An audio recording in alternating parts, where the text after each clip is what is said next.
Malam itu langit di atas desa Sumbersari mendung pekat, bulan purnama yang seharusnya terang malah tertutup kabut tebal, dan udara terasa lebih dingin dari biasanya, membuat orang-orang mempercepat langkah pulang dari masjid menuju rumah masing-masing. Apalagi malam itu adalah peringatan Maulid Nabi yang digelar besar-besaran di pesantren Darul Hikmah milik Kiai Alwan, seorang ulama muda yang dikenal alim, karismatik, dan sangat dihormati karena kesederhanaannya, terlebih setelah 1 tahun. Lalu ia menikah secara mengejutkan dengan seorang wanita cantik misterius bernama Nisa yang ia temui di hutan kecil saat bertapa untuk mencari petunjuk jodohnya. Wanita yang muncul begitu saja di tengah kabut malam, berjubah putih dengan wajah yang bercahaya tapi anehnya tidak memiliki bayangan di bawah kakinya. Sejak menikah kehidupan Kiai Alwan berubah, pesantren semakin ramai santri, rezeki mengalir deras, panen warga melimpah, dan hampir semua hajat berjalan lancar, membuat warga desa yakin bahwa Nisa membawa keberkahan, tapi tak ada yang tahu bahwa malam itu akan menjadi awal dari sebuah kengerian yang mengguncang keimanan mereka. Saat suara rebana dan lantunan syalawat bergema dari musola pesantren, salah satu santri bernama Lutfi ditemukan tergeletak tak bernyawa di dalam kamar mandi dengan tubuh membeku, kulit membiru, dan kedua matanya terbuka lebar menatap langit-langit yang penuh coretan ayat Al-Quran yang ditulis pakai darah entah siapa, dan lebih aneh lagi di sekeliling tubuhnya ditaburi bunga melati dan kantil yang biasanya hanya digunakan untuk ritual pemanggilan roh. Sontak pesantren geger, para santri menjerit ketakutan, sebagian pingsan, dan beberapa langsung pulang tengah malam karena tak kuat melihat jenazah Lutfi yang membatu seperti patung dan tidak bisa digerakkan walau oleh 4 orang sekalipun. Saat Kiai Alwan tiba, ia berusaha menenangkan suasana dan memimpin doa, tapi baru saja membaca surat Al-Fatihah tiba-tiba lampu padam dan terdengar suara wanita tertawa nyaring dari arah atap. Semua mata menoleh ke atas dan melihat sosok bayangan berjubah putih berdiri membelakangi cahaya petir. Rambut panjang menjuntai menutupi wajah, tubuhnya melayang, dan tiba-tiba menghilang begitu saja saat azan dikumandangkan mendadak oleh santri yang panik. Malam itu tidak ada yang tidur di pesantren, dan keesokan harinya banyak santri yang memutuskan pulang ke kampung halaman dengan alasan ketakutan. Sementara Kiai Alwan terus menyimpan kebingungan di dadanya karena perasaan tidak enak yang selama ini ia tahan perlahan makin kuat. Terutama sejak Nisa mulai sering keluar malam tanpa izin. Tubuhnya kadang terasa dingin saat disentuh, dan ia kerap menggumam bahasa yang tak dimengerti dalam tidur. Namun Kiai Alwan memilih diam, menolak prasangka buruk karena cintanya kepada Nisa begitu dalam. Ia selalu menenangkan hati dengan berzikir dan berdoa agar semuanya hanyalah gangguan setan biasa. Tapi semua itu berubah ketika 3 malam setelah kematian Lutfi, Kiai Alwan memergoki Nisa berdiri di samping sumur tua sambil berbicara dengan sosok tak terlihat, matanya merah menyala, dan tubuhnya tampak bersinar kehijauan dalam gelap. Kiai Alwan yang mengintip dari balik jendela nyaris pingsan. Ia kembali ke kamarnya dengan tubuh lemas. Tidak sanggup menghadapi kenyataan bahwa wanita yang ia cintai ternyata menyimpan sesuatu yang tidak bisa dijelaskan dengan logika. Ia pun mencoba menyembunyikan hal itu dari para santri dan masyarakat, tapi ketakutan demi ketakutan terus bermunculan. Ayam-ayam di kandang ditemukan mati setiap malam dengan leher tercabik. Suara tangisan bayi terdengar dari pohon bambu padahal tak ada satupun bayi di sekitar pesantren. Bahkan seorang santri perempuan kesurupan dan berteriak bahwa istri Kiai adalah bukan dari dunia ini. Namun Kiai Alwan tetap mencoba tegar. Ia mulai menyelidiki masa lalu Nisa, bertanya pada warga sekitar tempat ia menemukannya dulu, namun tak ada satupun warga yang mengenal nama atau wajah Nisa, hingga akhirnya ia menemukan sebuah catatan tua di rak kitab peninggalan ayahnya yang dulu juga seorang kiai besar. Catatan itu ditulis tangan dan menyebutkan tentang makhluk halus yang mampu menyerupai manusia dan masuk ke kehidupan orang alim melalui mimpi atau tapa. Mereka disebut Sundel Bolong Halimun. Wanita roh yang berpura-pura menjadi istri salehah lalu mengisap energi doa dari orang-orang beriman, dan jika mereka tidak diketahui identitas aslinya, selama 1 tahun penuh maka jiwa sang suami akan menjadi miliknya untuk selamanya dan dibawa ke alam mereka. Seketika tubuh Kiai Alwan lemas membaca tulisan itu karena tepat malam tadi adalah genap 1 tahun ia menikah dengan Nisa. Dan kini ia mengerti kenapa setelah malam itu ia mulai merasa tubuhnya berat saat beribadah. Pikirannya kacau saat mengaji. Bahkan sering lupa ayat Al-Quran yang sudah ia hafal sejak kecil. Ia sadar bahwa dirinya sedang dijerat secara halus, namun belum terlambat. Jika ia segera bertindak, dengan sisa keberanian dan iman yang tersisa, malam itu juga ia menyelinap ke kamar saat Nisa sedang mandi. Ia membuka lemari yang selama ini dikunci rapat oleh Nisa dan menemukan sesuatu yang membuatnya nyaris pingsan, yaitu tumpukan kain kafan berlumur darah, foto santri-santri yang wafat di pesantren, serta rambut dan kuku yang dibungkus dalam kain putih bertuliskan Raja. Jantungnya berdetak cepat, dan saat hendak keluar dari kamar, tiba-tiba Nisa berdiri di depan pintu kamar tanpa suara, tubuhnya basah kuyup, wajahnya pucat, dan ia bertanya dengan nada dingin. "Kau sudah tahu semuanya, ya, Mas?" Tubuh Kiai Alwan gemetar tak terkendali ketika berdiri berhadapan dengan Nisa di ambang pintu kamar yang kini berubah menjadi lorong gelap penuh ketakutan. Mata perempuan itu yang selama ini lembut dan penuh cinta kini tampak merah menyala seolah menyorot ke dalam jiwanya. Dan senyum manis yang biasa menenangkan kini terasa seperti belati yang menari di lehernya. "Kau sudah tahu semuanya ya, Mas?" Suara itu lirih namun bergema seperti ribuan bisikan yang datang dari balik dinding alam nyata. Tanpa sadar Kiai Alwan mundur satu langkah, jantungnya berdegup kencang dan dadanya sesak seolah tak ada udara tersisa di ruangan itu. Tangan kanannya menggenggam tasbih yang sejak tadi tak henti berputar. Namun bibirnya keluh tak mampu membaca satu ayat pun.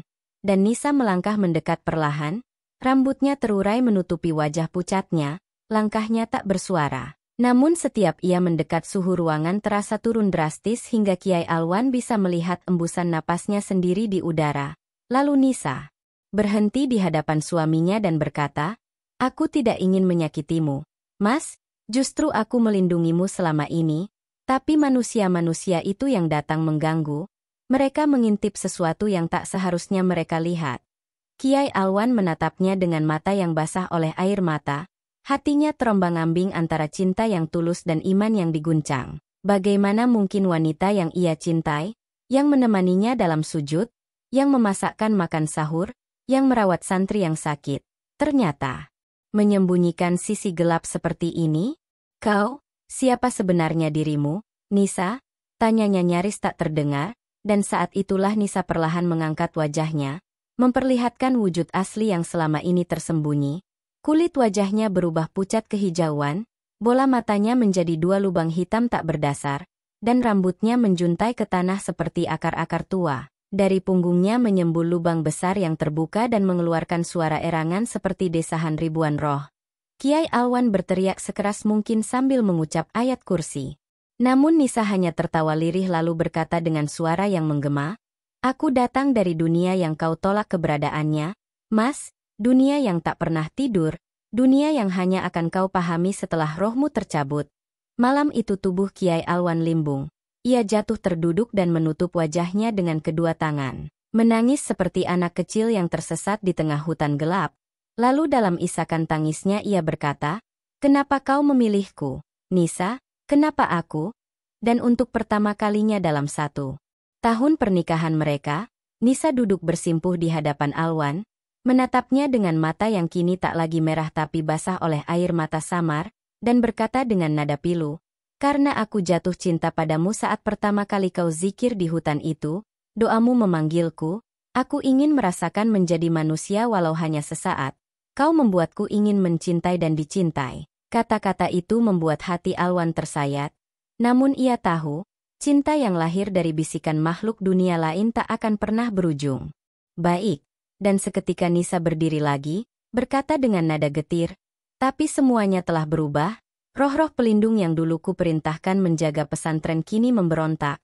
Mereka haus darah, mereka mencium ketakutan dan doa-doa lemah dari santri-santrimu. Mereka lapar, dan aku tak bisa menahan mereka lagi." Malam itu menjadi malam tergelap dalam hidup Kiai Alwan. Karena untuk pertama kalinya ia menyaksikan sendiri ketika beberapa santri kerasukan di masjid, menggeliat seperti ular dan menjerit menyebut nama-nama dari zaman Majapahit. Suara gamelan terdengar dari bawah tanah, dan pintu sumur tua terbuka sendiri mengeluarkan cahaya merah menyala seperti bara neraka. Alwan berlari menuju mushola sambil membawa Al-Quran dan memanggil semua santrinya berkumpul. Ia duduk di tengah-tengah mereka, memimpin zikir dengan suara yang penuh isak dan ketakutan. Tubuhnya menggigil namun suaranya lantang, membaca ayat demi ayat dengan air mata membasahi jenggotnya. Di saat itulah suara perempuan melengking terdengar dari arah rumahnya. Santri-santri menoleh dan melihat sosok putih melayang di atas genting. Rambutnya menjuntai panjang, dan dari mulutnya keluar asap hitam tebal. Kau tak bisa lepas dari aku, Mas? Lalu sosok itu melesat masuk ke rumah dan menghilang. Kiai Alwan mengepalkan tangannya, menggenggam kitab suci di dada. Dan malam itu ia bersumpah bahwa apapun yang terjadi, ia akan menyelamatkan pesantrennya walau harus mempertaruhkan nyawa dan cintanya sendiri. Sebab ia mulai menyadari bahwa selama ini bukan hanya pesantren yang dirasuki, tapi juga dirinya sendiri, dan mungkin, jiwanya sudah separuh milik dunia mereka. Langit pagi itu tak seperti biasanya di desa Sumbersari, cahaya matahari terhalang awan kelabu yang menggantung berat, dan burung-burung enggan berkicau seolah alam tahu bahwa sesuatu yang tak wajar tengah bergemuruh dari balik dinding pesantren Darul Hikmah. Para santri yang tersisa kini hidup dalam ketakutan. Sebagian dari mereka mulai sakit tanpa sebab, muntah darah, menggigil hebat saat mendengar adzan, dan ada pula yang melihat bayangan hitam berdiri di belakang mereka saat salat tahajud. Namun semua itu tidak sebanding dengan beban yang kini ditanggung Kiai Alwan yang setiap malam dihantui mimpi buruk. Mimpi di mana ia berjalan di lorong sempit yang dipenuhi cermin dan dari setiap cermin itu keluar wajah-wajah mengenaskan dari para santrinya yang telah wafat. Mereka menjerit memanggil namanya dan menunjuk ke arah rumahnya sendiri. Suara mereka parau dan penuh luka. Kiai, tolong kami, ia mengambil ruh kami. Tubuh Kiai Alwan makin hari makin lemah, berat badannya turun drastis, matanya merah dan urat di pelipisnya menegang karena kurang tidur. Namun yang paling menyakitkan adalah kenyataan bahwa rumahnya sendiri kini menjadi sumber ketakutan. Bukan lagi tempat pulang yang damai. Nisa yang dulu membuatnya tertawa kini menjadi misteri yang membuatnya ingin lari sejauh mungkin tapi tak mampu karena perasaannya masih menggantung antara cinta dan takut. Setiap malam ia tidur dengan bacaan ayat kursi tak lepas dari lidah. Namun di tengah malam ia selalu terbangun. Karena mendengar suara rintihan dari dalam lemari kayu di ruang tamu, suara perempuan menangis minta tolong dengan suara yang sangat mirip suara Nisa. Namun yang ia tahu, Nisa selalu berada di kamar, berdiri diam menghadap tembok atau mengelus rambutnya sendiri sambil menyanyikan lagu Jawa kuno yang tidak ia kenal. Pada malam Jumat yang pekat, Kiai Alwan memberanikan diri membuka lemari itu dan mendapati pemandangan yang membuat lututnya goyah. Di dalamnya ada tubuh seorang wanita yang terikat, dengan wajah penuh luka dan darah mengering. Dan ketika ia mendekat, wanita itu membuka matanya perlahan dan berkata, "Saya Nisa, istrimu yang selama ini tinggal bersamamu. Bukan aku, tolong jangan percaya yang di kamar itu. Dia bukan aku, dia bukan manusia." Kiai Alwan terpaku, tubuhnya membeku seolah waktu berhenti. Ia memundurkan diri dengan napas tercekat dan suara bergetar. Tidak mungkin, kau bohong." Tapi wanita itu meratap. "Mas, dia menyamar jadi aku. Ia ambil tubuhku, ia bunuh mimpimu." "Mas?" Tubuh wanita itu menggigil hebat. Dan dari matanya mengalir air mata bercampur darah. Tiba-tiba dari belakang terdengar langkah kaki pelan mendekat, dan suara lembut memanggil. "Mas, kau sedang apa malam-malam begini?" Kiai Alwan menoleh dan melihat sosok Nisa berdiri di ambang pintu lemari. Tubuhnya bersinar lembut seperti biasanya, tapi matanya kali ini tidak merah, melainkan kosong seperti lubang hitam yang menelan cahaya. Ia tersenyum dan berkata, "Lemari itu, jangan dibuka, isinya cuma kenangan buruk." Lalu ia mengulurkan tangan dan menggandeng Alwan menuju kamar. Kiai Alwan tak mampu menolak, tubuhnya seperti dikendalikan, langkahnya berat, tapi hatinya menjerit. Ia tahu bahwa apapun yang tinggal bersamanya selama ini bukan manusia, bukan istrinya, bukan wanita yang dulu ia temukan di hutan dalam keadaan linglung dan pucat, tapi sesuatu yang lebih tua, lebih gelap, dan lebih berbahaya dari yang bisa ia bayangkan. Malam itu Kiai Alwan menangis dalam diam. Salat malamnya kini seperti membaca doa di tengah kobaran api, pikirannya kacau, jiwanya goyah, dan yang lebih menakutkan, kini suara-suara santri yang dulu memanggilnya dalam mimpi mulai berdatangan di siang hari. Ia melihat mereka di kaca jendela, di bayangan air wudhu, bahkan saat ia mengajar tafsir. Mereka berdiri di pojok ruangan, diam dengan wajah kosong. Malam berikutnya ia memanggil Kiai Mustafa, sahabat lama sekaligus gurunya dalam ilmu ruqyah dan tarekat. Kiai Mustafa datang dengan rombongan dan langsung merasakan hawa tak wajar saat menginjakkan kaki di rumah Alwan. Rumah ini tidak sepenuhnya berada di dunia kita, Wan sudah bergeser, kata Kiai Mustafa lirih, lalu mereka mulai membaca doa dan ayat-ayat suci, dan saat ayat keempat dari surat Al-Araf dibacakan, rumah itu berguncang, lampu padam, dan dari loteng terdengar jeritan panjang. Kemudian suara perempuan menggeram. Kalian tak berhak mengusirku. Dia milikku. Dan seketika tubuh Nisa melayang di ruang tamu, rambutnya terangkat, matanya berubah menjadi putih semua, dan dari punggungnya menyembul lubang besar yang mengeluarkan tangan-tangan kecil dengan kuku panjang mencengkeram udara. Para santri berlarian. Kiai Mustafa tetap berdiri di tempat, membaca ayat kursi berulang-ulang. Dan Kiai Alwan jatuh bersimpuh sambil menangis, memanggil nama Allah, meminta ampun karena telah menolak firasat dan terlalu cinta pada sesuatu yang ternyata bukan manusia, bukan istri, bukan cinta, tapi jerat halus dari makhluk halimun yang haus jiwa-jiwa saleh. Pagi itu langit di atas pesantren Darul Hikmah tampak muram walau mentari menyinari, angin tak berhembus, dan hawa panas menusuk seperti membakar dari dalam tanah. Para santri yang tersisa berdiam dalam kamar, tak lagi belajar, tak lagi mengaji, hanya zikir lirih dari balik pintu terdengar pelan seperti ratapan orang-orang yang pasrah menanti ajal. Di sudut ruang tamu Kiai Alwan terduduk lemah dengan wajah pucat pasi, matanya sembab, tubuhnya kurus dan hampir tak mampu berdiri. Setelah peristiwa ruqyah oleh Kiai Mustafa malam itu yang membuat seluruh rumah berguncang dan memuntahkan entitas-entitas aneh dari balik tembok dan cermin. Semuanya menjadi lebih sunyi namun jauh lebih mengerikan. Ruqyah itu tak sepenuhnya berhasil. Karena Nisa tidak menghilang, justru ia kini semakin sering muncul di tempat-tempat yang tidak masuk akal, di kamar mandi, di bawah tempat tidur santri, bahkan pernah muncul dari dalam sumur saat santri perempuan tengah mengambil air, membuat mereka menjerit histeris dan satu di antaranya mengalami trauma hingga bisu total. Kiai Mustafa kemudian menyarankan agar pesantren dikosongkan untuk sementara waktu, namun Kiai Alwan menolak. Tempat ini dibangun dengan doa, tak mungkin aku biarkan ia jatuh dalam genggaman jin, ucapnya dengan suara parau. Dan sejak saat itu ia tinggal sendirian di rumah utama bersama makhluk yang dulu ia cintai sebagai istri. Nisa tidak lagi bersikap seperti manusia, ia berjalan tanpa suara, bicara tanpa gerak bibir, dan ketika malam datang, suaranya berubah menjadi ribuan desis menyatu seperti kabut yang merayap masuk ke dalam dada. Pada malam ke-40 setelah tragedi kematian Lutfi, hal aneh kembali terjadi. Satu persatu arwah santri yang telah wafat mulai menampakkan diri, bukan hanya dalam mimpi, tapi dalam bentuk nyata. Mereka muncul di halaman pesantren saat malam mulai gelap, tubuh mereka menghitam seperti arang terbakar, mata mereka kosong, namun mulut mereka terus mengucap ayat-ayat suci. Dengan suara datar dan menggema, mereka berbaris seperti ingin salat, namun tak pernah bergerak dari tempat berdiri, hanya membeku seperti patung zikir yang menangis tanpa suara. Kiai Alwan mencoba mendekat, namun tubuhnya gemetar hebat saat salah satu dari mereka, arwah Lutfi, menoleh dan berkata dengan suara serak penuh luka, "Kiai, bebaskan kami. Istrimu mengikat ruh kami, dia tak akan berhenti sebelum mengambil seluruh jiwa yang pernah kau ajarkan iman."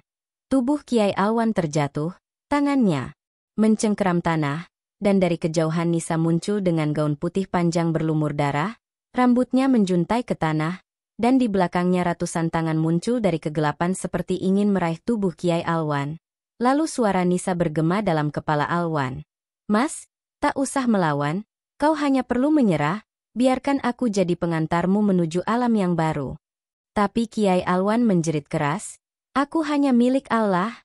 Lalu ia berlari masuk ke dalam mushola dan mengurung diri, menangis di hadapan mimbar, tubuhnya menggigil dan tangan meremas sajadah, tak henti ia membaca Al-Baqarah, Yasin, Ar-Rahman dan segala doa yang ia hafal sejak kecil.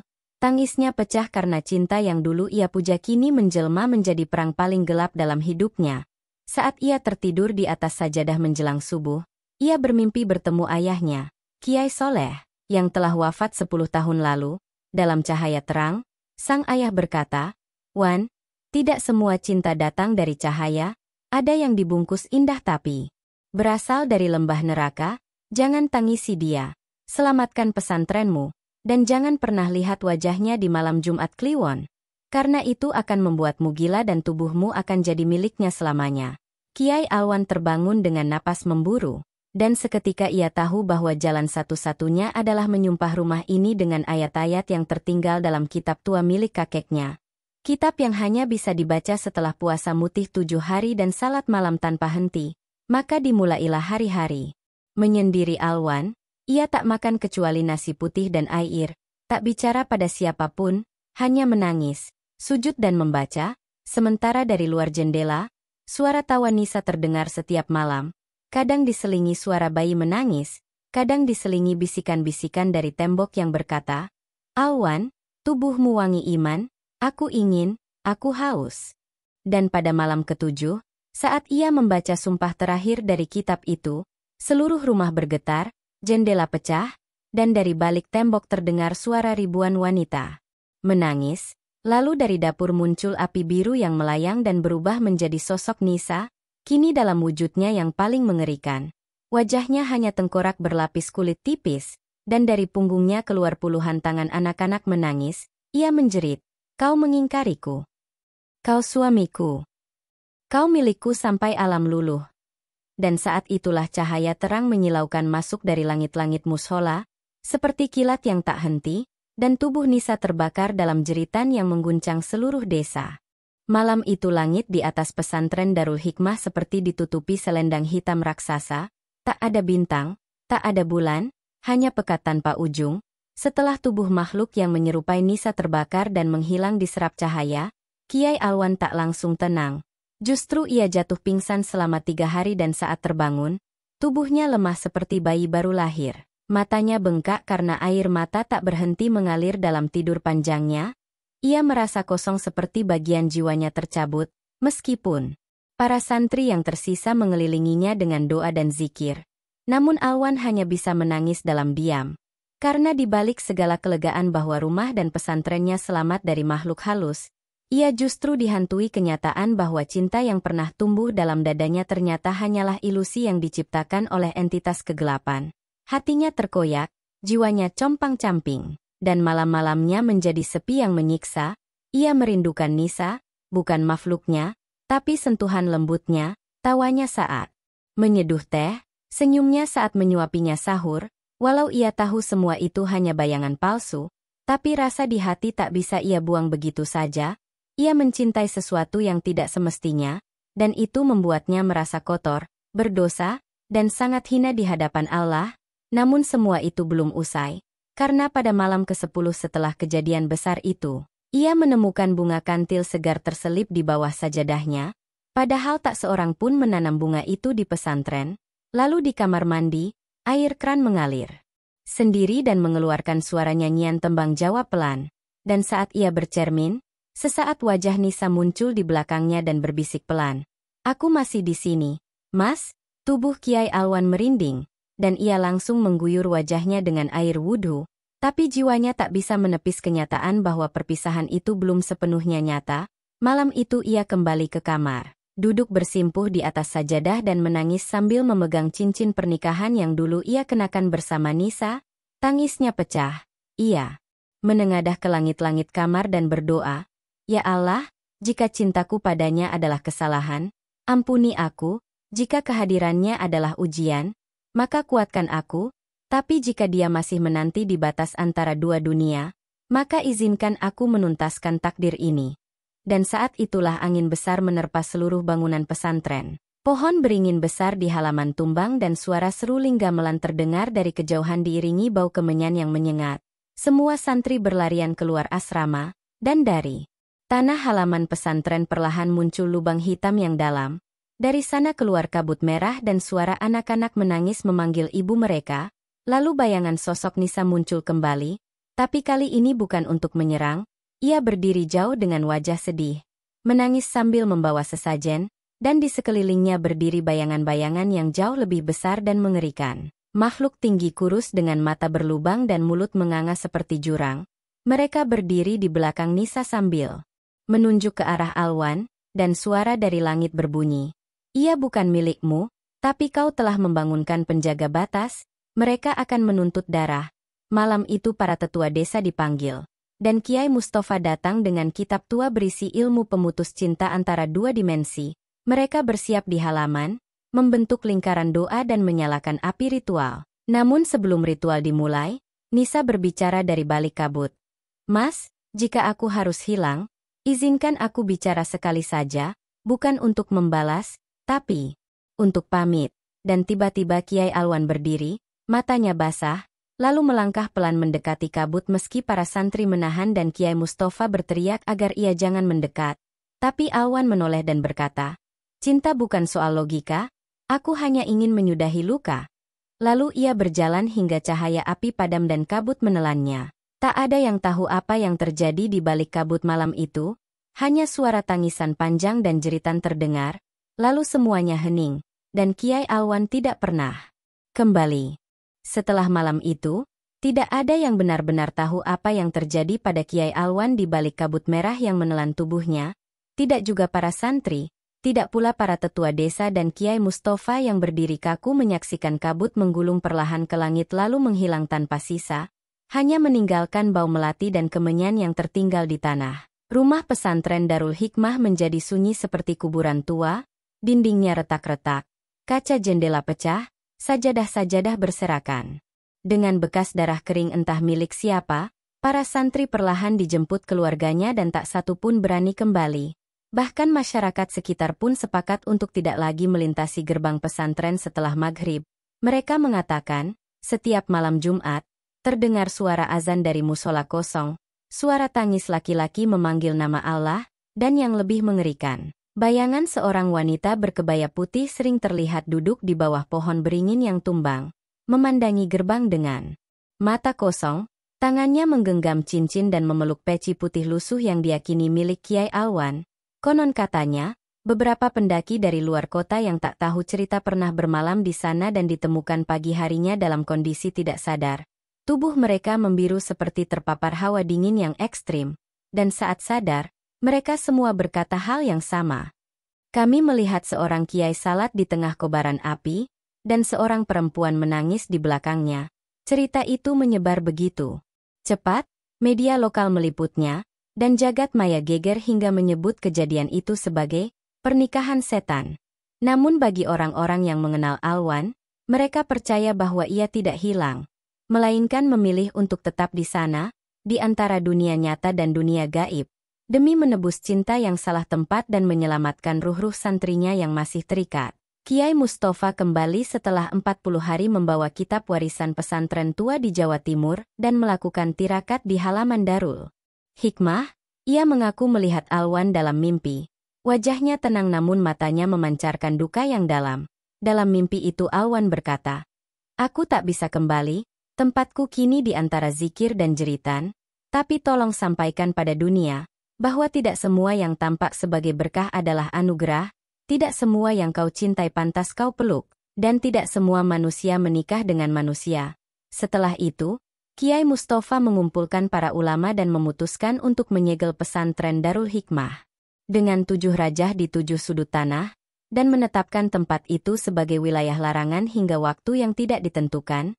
Namun tetap saja, suara-suara tetap terdengar, dan sesekali ada peziarah yang mengaku melihat sosok berjubah putih berjalan di lorong mushola dengan langkah perlahan, suaranya berzikir, tangannya membawa tasbih, dan dari matanya mengalir air mata. Sementara tak jauh dari sana, perempuan berkebaya putih duduk di ambang pintu sambil menyanyikan tembang Jawa lama yang menggema ke seluruh desa, lalu hilang bersama kabut subuh, dan kini, masyarakat hanya menyebut tempat itu dengan satu nama. Pesantren Cinta Terlarang, tempat di mana cinta tak mengenal batas, tempat di mana kiai alim jatuh dalam pelukan makhluk tak bernyawa, dan tempat di mana cinta suci akhirnya menjadi jalan menuju keabadian yang penuh luka dan rahasia. Dan meski cerita ini dianggap legenda oleh sebagian orang, bagi warga Sumbersari, itu bukan dongeng, tapi kenyataan yang tak akan pernah mereka lupakan. Sebab ketika malam gelap tanpa bulan tiba, mereka masih bisa mencium aroma melati yang menyengat. mendengar suara salawat dari arah musola kosong, dan melihat bayangan dua sosok duduk berdampingan di beranda pesantren. Satu lelaki bersorban, satu perempuan tanpa nadi.